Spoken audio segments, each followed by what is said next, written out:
What's going on, YouTube modeling community? Pappy here at West Georgia Rods and Customs. I'm going to do a tutorial today concerning the making exhaust, whether you like cherry bomb type exhaust or if you like something like Flowmasters or something like that.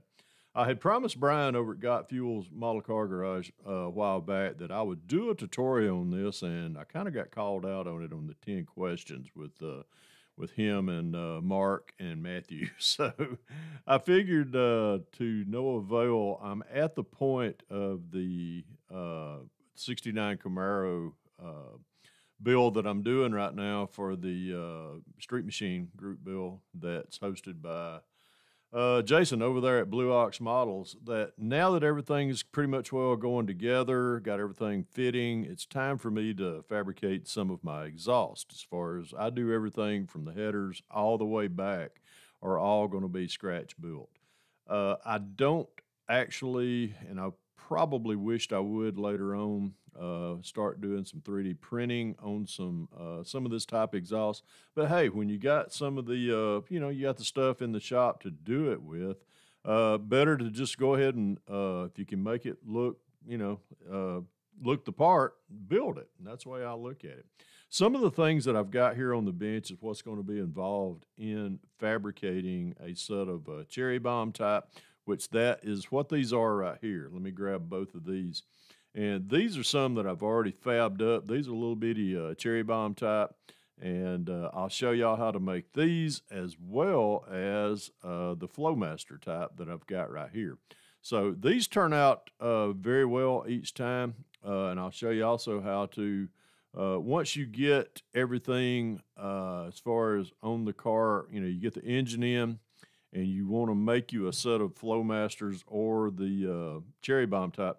Always leave the tips off, until, because I don't really want them to be right here in the middle, and they really need to be offset to the side. I always like the exhaust though. You can do either or, but I'll show you how to do that as well.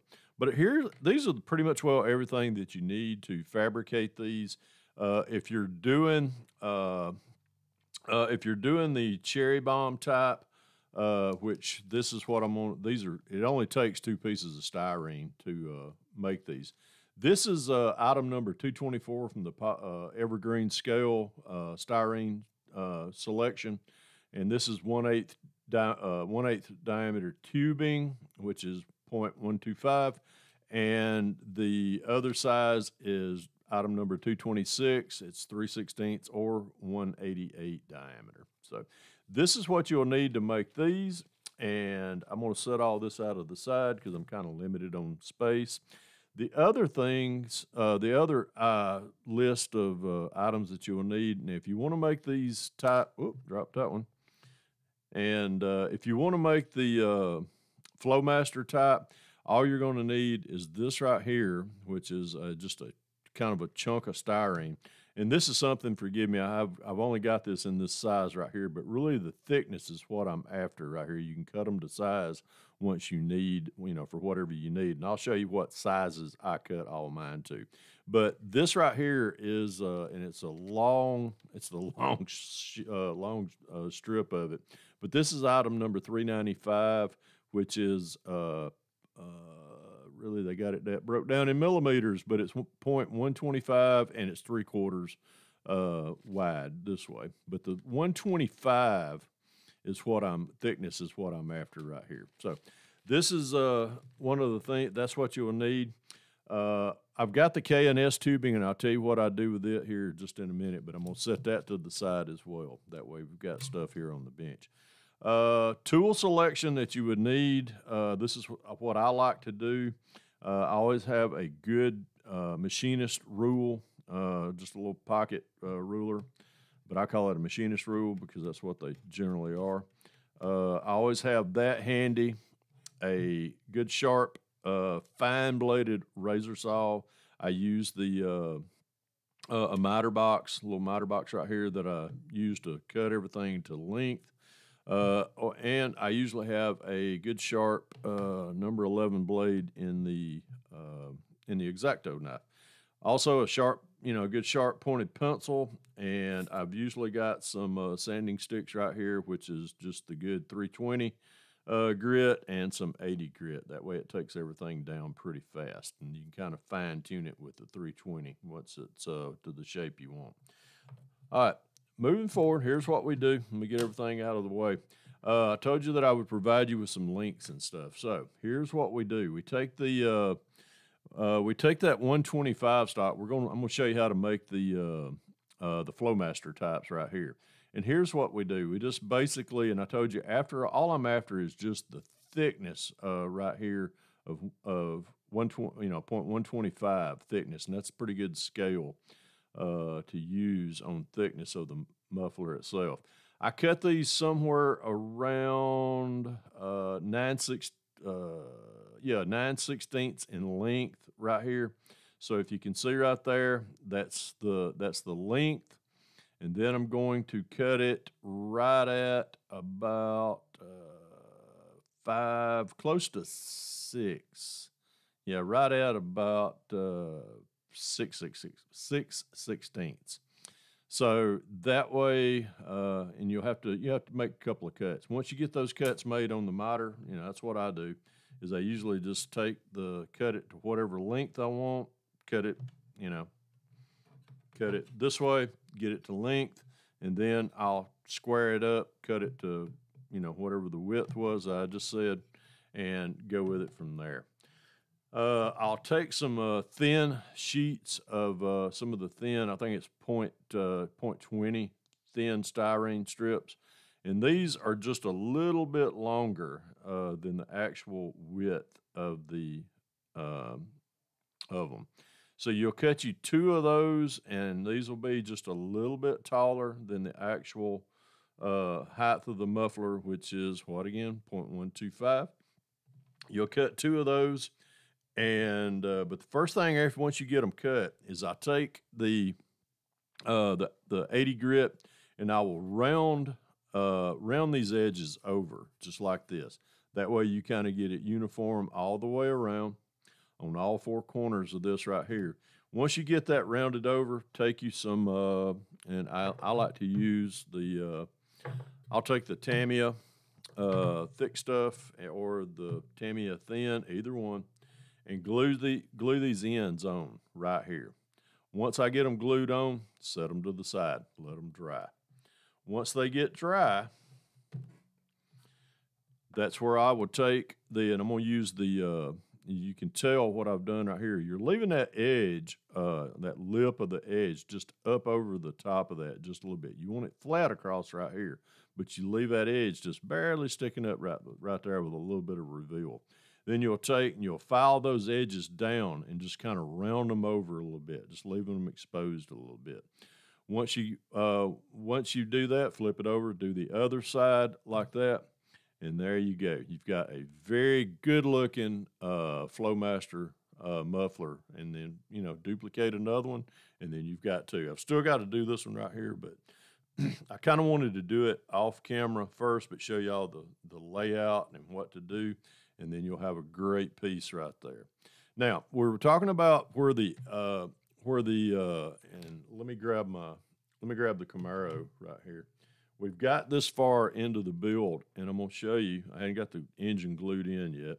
Let me get the engine squared up right here. Put my finger. I'm gonna drop the darn thing here in a second. What I'll do is sometimes I like to, I might put them right here or put them right back here. I am probably going to run that muffler right about right there on both sides. Now, if you take the, take your ruler, and what you're doing, you see where where the header is dumping off at.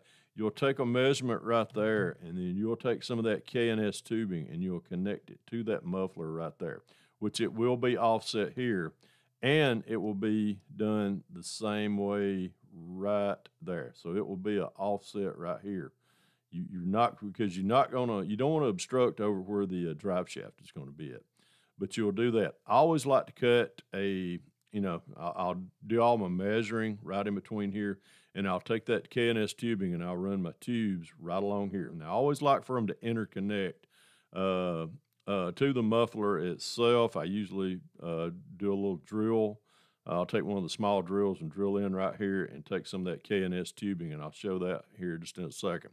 And then I'll usually cut me some baloney tips, and what I call baloney tips, it's just round tubing cut off at about, I'd say about 3/4 of an inch, maybe even a 1/2 inch. And I'll cut them off at an angle and point them downward. And that's what's called baloney tip cuts. And then, boom, you got you a nice looking Flowmaster style exhaust with some professional looking muffler tips on them. So, but that's that one right there. Let me set this out of the way. Now that's for the Flowmaster style. Get all this out of the way, and I'll show you how to do the cherry bombs. Now these cherry bombs are, you can use these on just about anything. They look real good on street rods as well. They just wasn't going to fit the bill. I made a couple up to fit on here, but they were really a little bit too thick for what I'm trying. I'm trying to get clearance between the frame and the ground, give it that low profile, because I actually lowered the front end of that car pretty dramatically to get that rake I wanted in the front. And these would actually be scraping the ground if I did. So I just made these. I'll put these up in my stock for later on and use those at a later date on some other bill. Okay, here's what, this is how to make the cherry bomb style. Just take, using the same items that we listed right here. You want to cut these pieces right here to, let me give you a measurement on that. That is right at just a little bit over, almost about 11/16, almost 3/4. So you could really call it 5/8. You can cut these 5/8 of an inch length, and then you'll cut this smaller tubing that slides right in there, right at about 15/16. Once you get, I take the, and I like to do this in my Dremel or on a drill. You can chuck them in, and you can just take and sand that round edge down right there. Do the same on this right here, and you can tell how much I've rounded off that edge. I actually round it down to where it almost penetrates into the housing itself, but it's got a nice fine tapered edge. Once you get that item, let me show y'all how easy. So that slides right up in there on the thickness of the inner diameter. Then you just take and, let me get it pushed in there to where, and it fits pretty tightly. You can drop you some of this Tamiya extra thin right as you get to the point right there, and just touch it, and it'll wick itself into there. And then you just kind of do a little bit of that, and there you go. There's you a nice looking cherry bomb style muffler. Once you get everything sanded, take you a good sharp number 11 and just kind of round that out a little bit. Get the burrs out on the inner diameter of that tube. Do the same thing right there. Blow it out, and there you go. Paint them bad boys red, and then you got a set of cherry bomb mufflers. Make you 2 of those just to duplicate that process again. You got that. Anyhow, hope that if you got any questions, drop me a link down below. Hope this helps everyone out. Hope everybody has a wonderful day, wonderful work week. And remember, as I always say, if you can dream it, build it. God bless y'all. Pappy out here.